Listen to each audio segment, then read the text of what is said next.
Vamos a hacer una crítica en general en dos líneas. La primera sobre la pobreza académica que hay en el derecho y que se refleja en sus libros, y el negocio que hay alrededor de estos libros, que pues tiene que ver con la complicidad de muchas editoriales y con académicos, maestros. El mejor podcast de libros de todo el internet. Biblioteca Hexagonal. En MP3. Bienvenidos y bienvenidas a un episodio más de Biblioteca Hexagonal. Estoy una vez más aquí con el doctor, que no es doctor, Ulises León. En esta ocasión vamos a tener un episodio temático. Es una nueva sección que vamos a tener en el programa. Y en esta ocasión vamos a platicar de libros de derecho. Doctor León, ¿cómo está usted? Doctor, que no es doctor, Carlos Erasmo. Es un gusto volver a estar con todas y todos. Y recuerden que ninguna reseña ni comentario sustituye a la lectura directa del libro. Pues sí, vamos a inaugurar una nueva dinámica, ¿no? Donde no vamos a hablar de un libro en concreto, vamos a hablar de un tema. Y también para aprovechar y dar un poco de opiniones más personales para que nos conozcan, ¿no? Sepan algunas cosas sobre nosotros, nuestras opiniones. Y pues elegimos para inaugurar esta sección los libros de derecho. Vamos a hacer por ahí alguna crítica, por ahí algunas recomendaciones. Pues vamos a entrar ya de lleno a el tema que nos convoca. Los libros de derecho.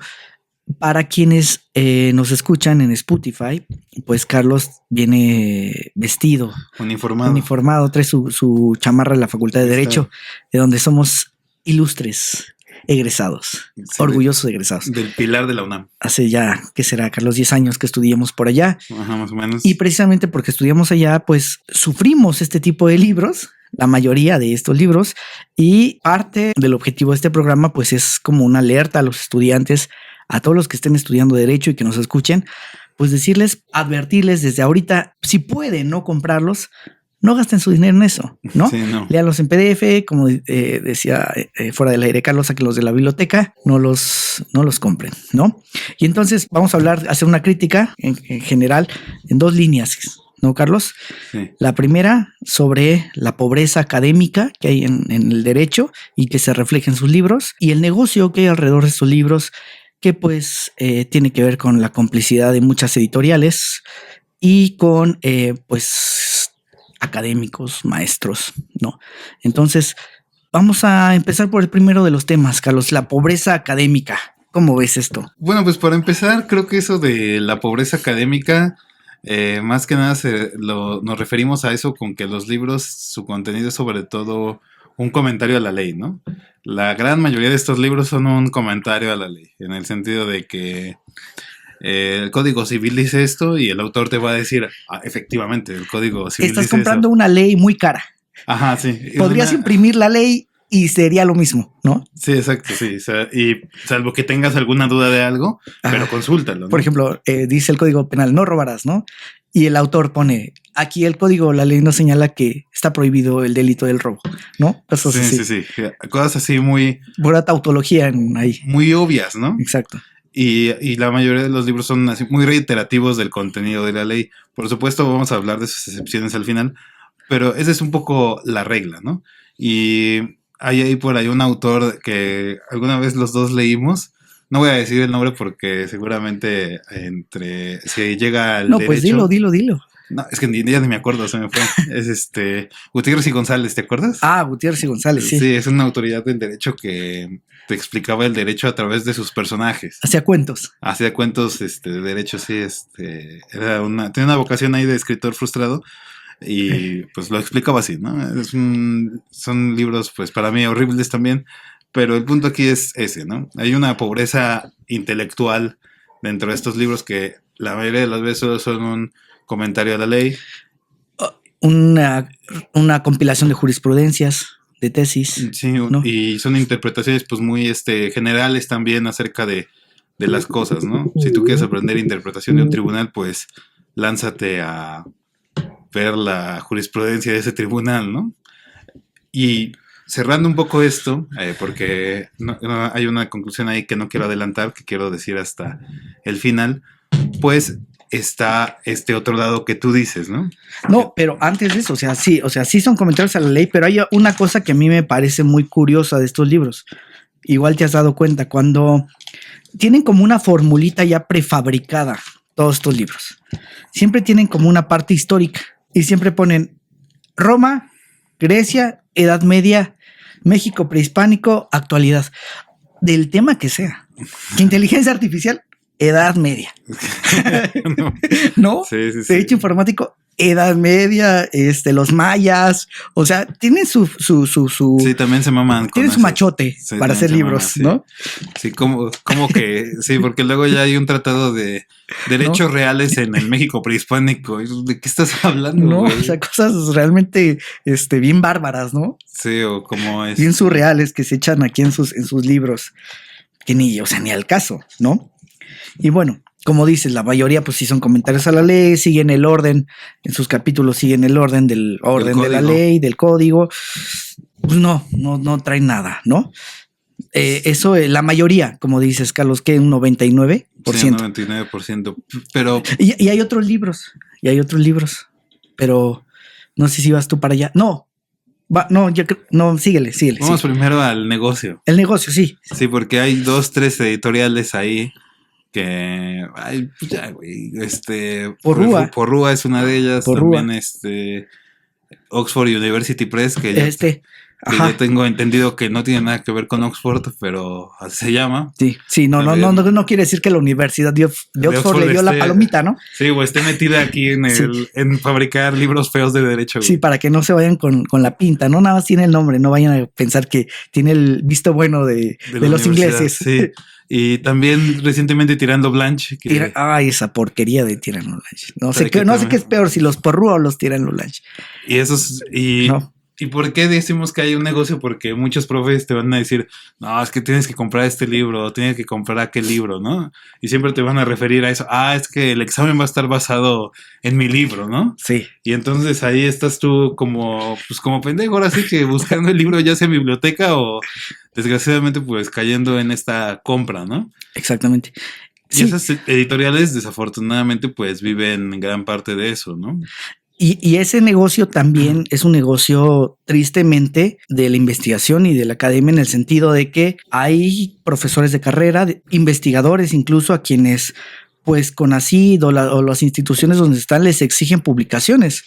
Y entonces estos cabrones lo que hacen es reunirse entre 5 amigos y, no, pues tú escribe del domicilio, tú del nombre, tú de la personalidad jurídica, tú de bla, bla, bla. Hacemos un pastiche ahí medio raro que nos lo prologue el otro profesor y ya tenemos un libro, ¿no? Sí, y eso es muy triste porque también es una academia que trabaja nada más que maquila libros, ¿no? Sí, y la mayoría también, no sé, no hay por qué tener tapujos al decirlo, pero pues sí están mal escritos, ¿no? Y sé que estamos hablando muchas pestes, pero al final vamos a rescatar unos cuantos que a nosotros como en ese entonces estudiantes nos ayudaron, ¿no? Nos gustaron. Exacto. Y vamos todavía más allá, ¿no? O sea, estamos hablando ahorita de lo que se llama la doctrina de las materias que dan en la licenciatura, estos libros, pero también de lo que se produce ya para nivel posgrado, nivel institutos de investigación. La investigación que se vende también en la mayoría de esos libros, pues como dices, es puramente documental, ¿no?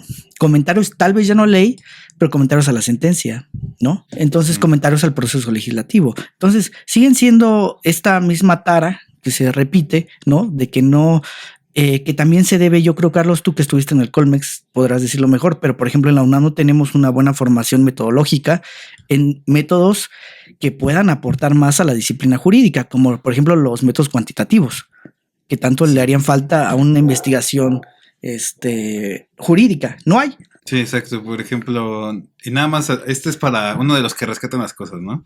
Te comentaba que hay un artículo de López Ayón, por ejemplo, que hace un análisis de cómo se ha desarrollado la acción de inconstitucionalidad desde que fue implementada hasta el año de publicación del artículo. Me parece que fue antes de este sexenio o a inicios. Y ese análisis pues incluye pues cuáles han sido las materias en las que se han tramitado, cuáles son las materias donde más se ha resuelto a favor o en contra, y tiene sus tablas, un análisis ahí medio estadístico, pero bueno, pues López Ayón me parece que es del CIDE, ¿no? Uh-huh. Y entonces pues en la UNAM yo no conozco a nadie que haga ese tipo de análisis tan concentrados, digamos, de procedimientos judiciales, ¿no? O interpretaciones tan amplias. Que son muy, voy a interpretar Documentales. Esta sentencia o las sentencias en materia de tal cosa. Y las agrupo por hago un tema. artículo. Fin. Se acabó, ¿no? Ya soy un investigador, ¿sí? Sí. Y pues eso es lo lamentable, Carlos, de que en todos los niveles de la enseñanza y de la investigación jurídica se repiten estas taras de la investigación, de una deficiencias en la investigación que se reflejan en los libros y estas malas prácticas de los académicos, de los investigadores, de reunirse, de hacer un libro, de una conferencia. Pues ahí están y la gente pues los compra, ¿no? Mucha gente no porque tú estás estudiando, a veces no sabes, no estás involucrado con cómo es el mundo del derecho, de la academia de los abogados y compras y pues, ¿qué decirlo? Es un robo lo que estás comprando, ¿no? Y bueno, esto también se debe pues también a estos maestros que quieren ganar prestigio, que creen que tener un libro les da cierto estatus, ¿no? Y también pues no son más que copias a la ley, ¿no? Entonces estas malas prácticas hacen que la mayoría de estos libros sean malos. Sí. Por eso decimos que son malos, ¿no? No porque odiemos, tengamos algún tipo de filia, ¿no? Hay con autores en particular. Con autores en particular, no. Con el género de libros culeros de derecho, yo sí tengo. Sí, son malos. Si hubiera aquí un bote de basura, ahorita los tirábamos simbólicamente. Sí, nada más esto es para ilustrarlo, ¿no? Que estos a mí me gustan, pero ahorita podemos hablar de eso. Y si quieres, ya que abarcamos como esta parte de la crítica al libro en general, esta parte del negocio de las editoriales, todo esto, pues podemos hablar un poco, ¿qué te parece de unos 2, 3 libros que sí te hayan gustado de derecho, que digas, esto quizá vale la pena que lo lea un estudiante o el público en general, ¿no? Si quieres, voy a decir uno de estudiantes, de cómo podría ser un ejemplo de cómo sí se puede hacer un buen libro de doctrina para estudiantes. Y pienso en el libro del ministro Góngora Pimentel, que además de que fue nuestro maestro, no. Sí. Digo, a pesar de los escándalos en los que estuvo, de sus polémicas, de su vida personal, yo creo que es un gran académico, fue un gran jurista en retiro. Su libro de Juicio de Amparo explica las figuras de juicio de amparo históricamente y la relevancia histórica que tienen, ¿no? Por ejemplo, no es un libro que te comenta la ley de amparo y además te lo va comentando él de su experiencia como magistrado, juez de distrito, ministro de la Suprema Corte. Un libro además muy bien escrito porque el ministro Góngora pues, es un gran lector, también hay que decirlo, sabe escribir, escribe bien. Y bueno, en otras áreas, pues a mí también me gusta mucho cómo escribe Cosío, el ministro Cosío, el ministro en retiro, tiene un libro que se llama Voto en Contra, donde hace algo que también es muy poco frecuente en los libros mexicanos, que es el estudio de sentencias relevantes, pero no solamente del comentario, ¿no? Sino de entenderlas en su contexto, las sentencias en su contexto histórico, político. Como lo que veíamos en el caso cuando comentamos en el episodio de Stephen Breyer. Sí, véanlo, ese episodio es muy bueno. Si quieren un buen libro de derecho, pueden echarse ese libro de cómo funciona nuestra democracia. Sí, pero sirve más como introducción al derecho gringo, al sistema judicial gringo, pero aplica los temas del estudio de la constitucionalidad de leyes, ¿no? Sí, en algún momento. Y yo diría que esos autores, de bote pronto, hay más autores valiosos, ya si te gusta la filosofía del derecho, dependiendo de tus inquietudes, pero sí hay buenos ejemplos de cosas que se pueden hacer en el derecho de una forma creativa, bien escrita y no solamente quedarse en la calca, ¿no? Sí, por ejemplo, pienso, también hay episodio de ese, que el de la historia mínima de la Suprema Corte de Justicia de México. De Mijangos. Pablo Mijangos y González. Ese es un buen libro. También Mijangos es un buen investigador, no se queda en el comentario de la ley, sino que él tiene esta especie de pasión por la historia del derecho en México, se mete al archivo y todo esto. Tiene un libro que se llama Entre la religión y la república, algo así, que habla acerca de este periodo, ¿no? Cuando se crean las leyes de reforma y él se va a meter a cómo funcionaba la censura eclesiástica, cómo convivían los tribunales eclesiásticos con los tribunales civiles, cuáles eran los problemas que había ahí entre los dos, por qué fue necesario separar la iglesia y el Estado, bla, bla, bla. Es un libro muy interesante, muy bueno. También este librito que está aquí, el de las recomendaciones generales de la Comisión Nacional de Derechos Humanos de Fixamudio. Hay que decir que el doctor Carlos trabajó con el doctor Fix. Sí, un tiempo fue asistonto de Asistente investigación. del doctor Fix Zamudio, ¿no? Sí, asistonto de investigación. Exacto. Y este libro es interesante. Sabe de lo que habla, pues. A veces sí. En esta ocasión sí, porque pues ya, ni modo que no. Este libro es interesante porque, como muchos de ustedes sabrán, y si no lo saben, pues se los platicamos, la Suprema Corte, la Comisión Nacional de Derechos Humanos, siempre que le llega un caso, emite una recomendación a la autoridad responsable para evitar que se repitan esas conductas o mejorar en el respeto a los derechos humanos, ¿no? Y entonces, cuando llegan muchas quejas y se emiten muchas recomendaciones sobre un mismo tema, la CNDH las agrupa o agrupaba, porque me parece que ahorita ya andan medio perdidos, las agrupaba en una recomendación general, ¿no? Entonces, las recomendaciones generales son un buen indicador de cuáles son los principales problemas de derechos humanos que hay en el país, ¿no? Uh-huh. Entre ellos, por ejemplo, las inspecciones a mujeres que visitan a familiares en centros penitenciarios, ¿no? Que son inspecciones muy invasivas, violatorias de derechos humanos. También está la que te comentaba antes de entrar, que en clínicas del gobierno a mujeres de poblaciones indígenas cuando acudían a consulta en contra de su voluntad y ocultándolo, aprovechándose de pues ahora sí que la ignorancia, la falta de conocimiento y sin consentimiento de estas personas, pues les introducían el DIU, por ejemplo, Uh-huh. una práctica de eugenesia pues horrible. Y también hay una recomendación de eso, la recomendación por el uso del polígrafo, también, que el polígrafo no debe ser considerada prueba plena en el juicio penal. Uh-huh.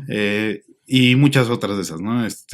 Recomendaciones sobre el derecho de las víctimas, que antes no estaba tan desarrollado, ahorita me parece que hay una ley. Y cosas así, entonces es muy, muy interesante ese libro. También pienso en este libro de Recasens, que me parece una buena introducción al derecho, si te gusta más el punto de vista sociológico que el formal.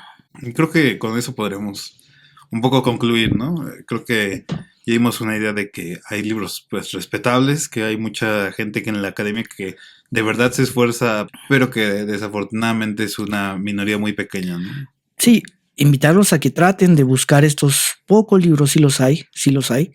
Hay muy buenos libros en el derecho, hay buenos juristas, son pocos, hay que decirlo, en comparación con esta ola masiva de basura, pero pues, y si son académicos o si se dedican a la investigación, pues hagan el esfuerzo por hacer algo de más calidad, ¿no? Sí, por incrementar como estudiantes, tu formación. Exactamente. Sí, porque el estudiante pues no sabe, o sea, nosotros porque pues ya hablamos porque como bien dices, pues tuvimos que sufrir esas lecturas durante años, ¿no? Fue hasta después que ya más o menos desarrollamos un criterio para decir esto lo voy a leer y esto no, ¿no? Exactamente. Y pues proponernos a ver si hablamos de algún libro. Yo quisiera que habláramos de uno que se llama El costo de los derechos.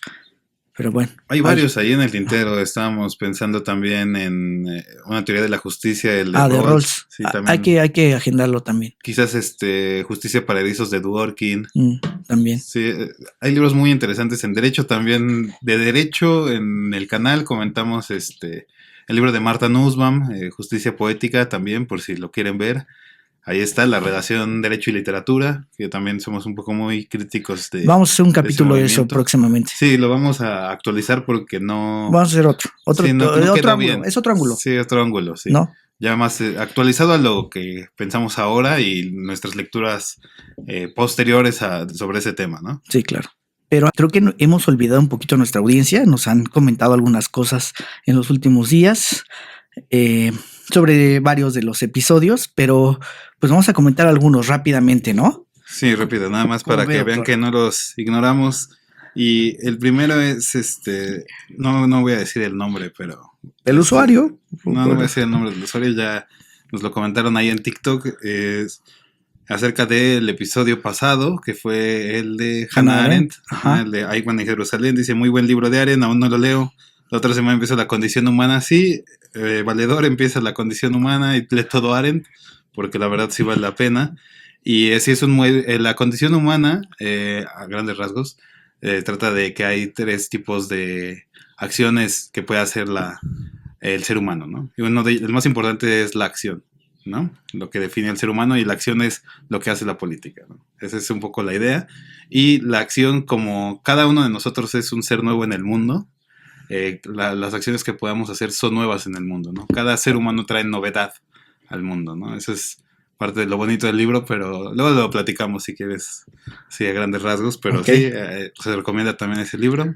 Muy Y bien. a ver, doctor, Hay otro que nos comentaron sobre el episodio de la Revolución Magonista en Baja California en YouTube, y dice: me agrada que también hayan hablado del libro México Bárbaro y también que hayan citado otros libros. Pues muchas gracias por tomarse el tiempo de ver nuestro episodio de la Revolución Magonista.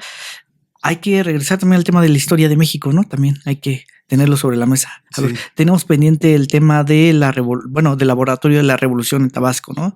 De Garrido. Sí, que de este libro de Carlos Martínez Azad. A ver si lo platicamos en próximas semanas, ¿no? Sí, y siempre intentamos hacer eso. Siempre que comentamos un libro intentamos ver libros conexos o libros que enriquezcan un poco el comentario, ¿no? No Claro. Nada más el libro, sino es una reseña de 20 segundos de TikTok, entonces no tiene caso. Y un comentario polémico que nos hicieron a propósito rápidamente del episodio de Orwell. Carlos, te pusieron: mira que para ser el huevón, ¿no?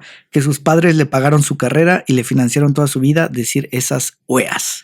Que creo que se refiere justamente a la parte donde hablamos de las becas. Sí, de que Orwell estaba en contra de las becas de creación literaria. Exactamente, de que el Estado participara en la creación literaria.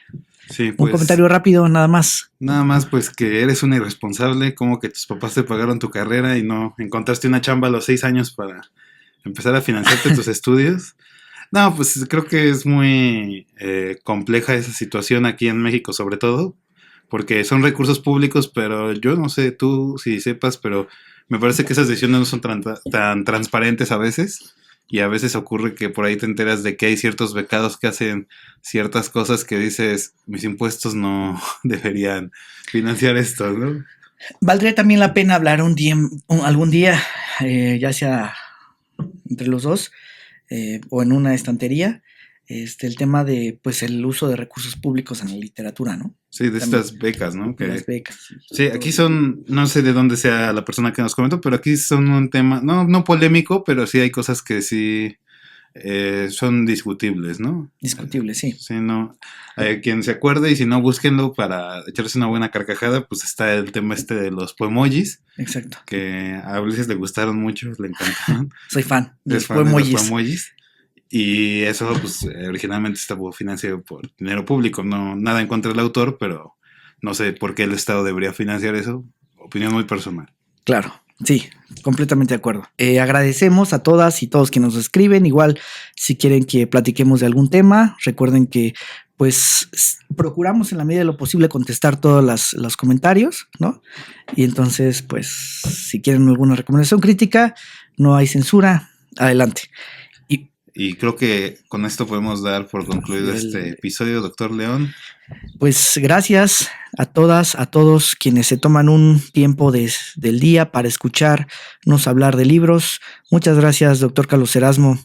Muchas gracias, doctor León. Gracias a toda la audiencia. Hasta la próxima. Hasta la próxima.